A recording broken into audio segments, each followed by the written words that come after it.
today we're going to be talking about the chaplain's secret weapon for doing ministry within the Army. So tune in.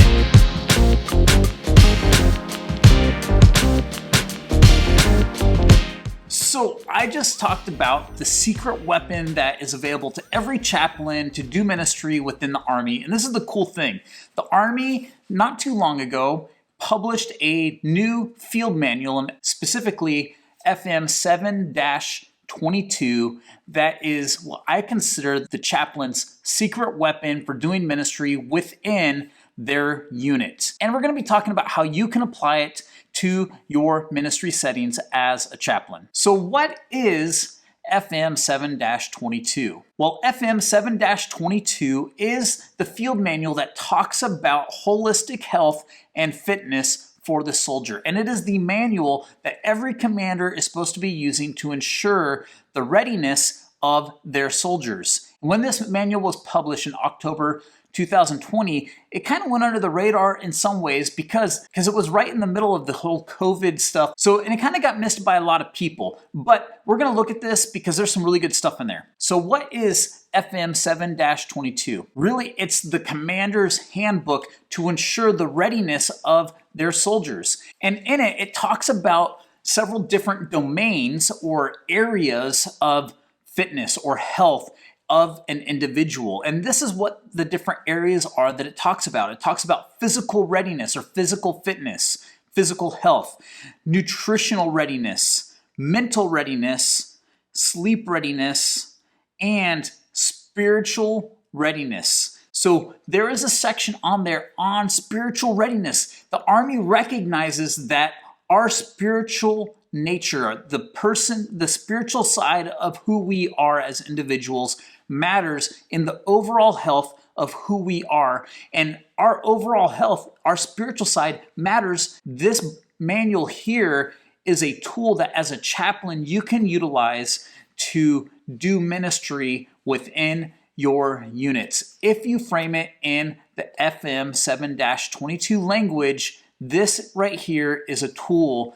that will help you immensely. So we're going to look a little bit at what FM 7-22 says, and if you want to follow along or if you want to look at it on your own later, you can access it free online, and I'll have a link below. But we're going to focus today on the spiritual fitness aspect. It says spiritual readiness is the ability to endure and overcome times of stress, hardship, and tragedy by making meaning of life experiences. This is our bread and butter as chaplains, right?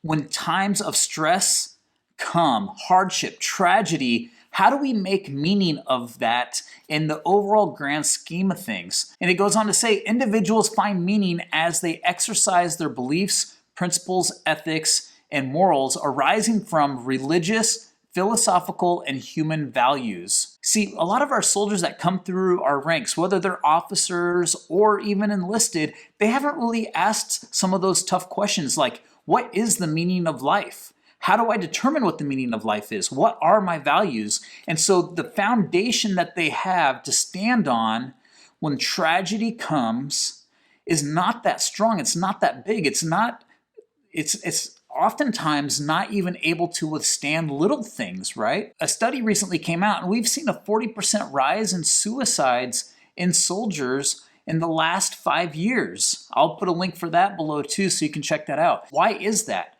Well, part of that's because we are not spiritually ready to face the trials and the tribulations that come our way. We don't have that foundation to stand on. In my faith tradition, in the Christian faith tradition, it talks about building a house on sand or building a house on the solid foundation. And when the storms of life come, if it's built on the sand, it doesn't stand, right? It gets washed away. But the house that's built on a solid foundation, on the rock, it stands through the trials. And that's what spiritual readiness is really trying to get at, is can we help soldiers develop a solid foundation for the trials that they're going to face, the tragedies and the things that they're going to face, whether that's while they're in garrison and in the United States. Maybe it's the death of a loved one. Maybe it is, relational stuff with their spouse. What about when they go off to war and they're fighting our nation's battles? Are they going to have a solid foundation to stand on when they are in the trenches, if you will?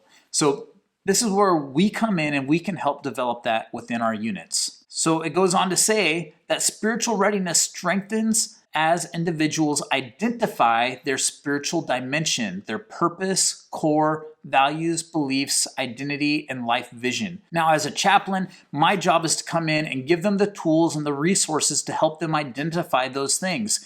Let them see what the options are. Let them examine, like, is this foundation that I'm building my life on really a great foundation, or is there a better one? You know, I talk to a lot of soldiers and they live for the weekend to go out and party and have fun. Is that meaningful? Is that a meaning that they can build their life on, or is that something that's going to wash away when the tragedies of life come? Is there a better meaning or purpose out there? Now, chapter 10 is the chapter that deals with spiritual readiness, and in it right away, if you go and read, one of the first things it's going to talk about is the free exercise clause and the establishment clause of the First Amendment, where the government can't come in and tell everybody what faith tradition to be. Everyone has the free right to exercise their faith. And it talks about that, and it puts that into perspective, because it's not my job as a chaplain to come in and tell everyone what faith they need to be, right? But it is my job as a chaplain to come in and ask the kind of questions that will help them identify what their spiritual resources are, and if they're adequate to meet the job of facing tragedies and life circumstances. Now, we're not going to go through chapter 10. I recommend that you read it.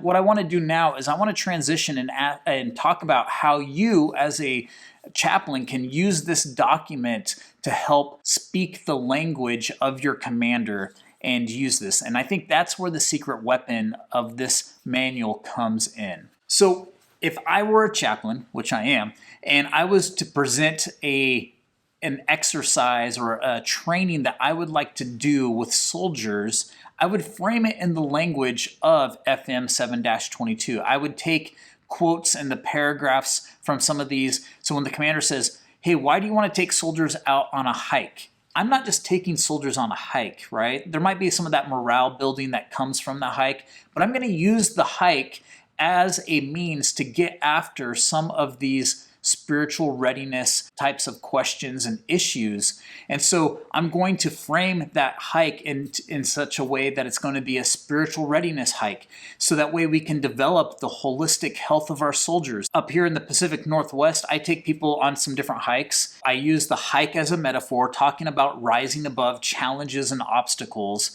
and what ways we can do that, what ways are not good ways to rise above obstacles. I talk about how we need to keep climbing, and we need to have a purpose that motivates us enough to keep climbing the mountain that we may face. What is it that motivates you to keep climbing when you face a tough situation? Is it to party for the weekend? You know, because that's what a lot of soldiers live for.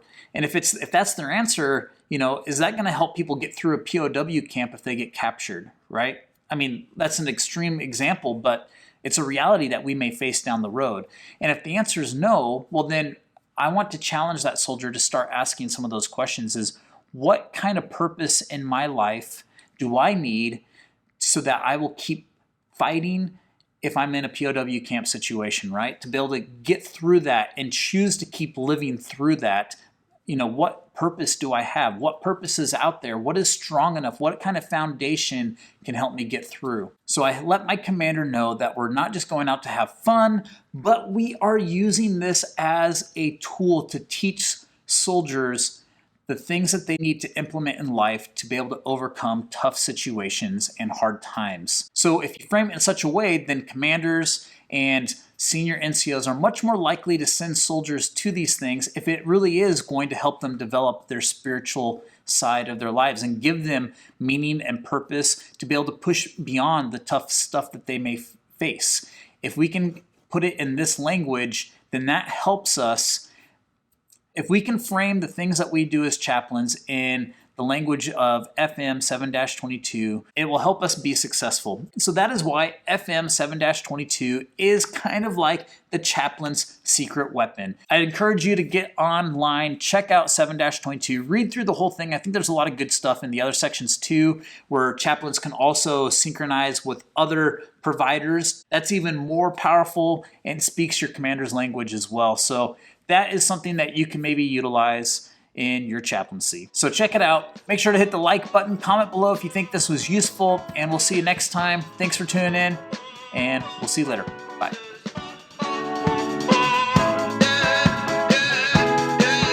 No.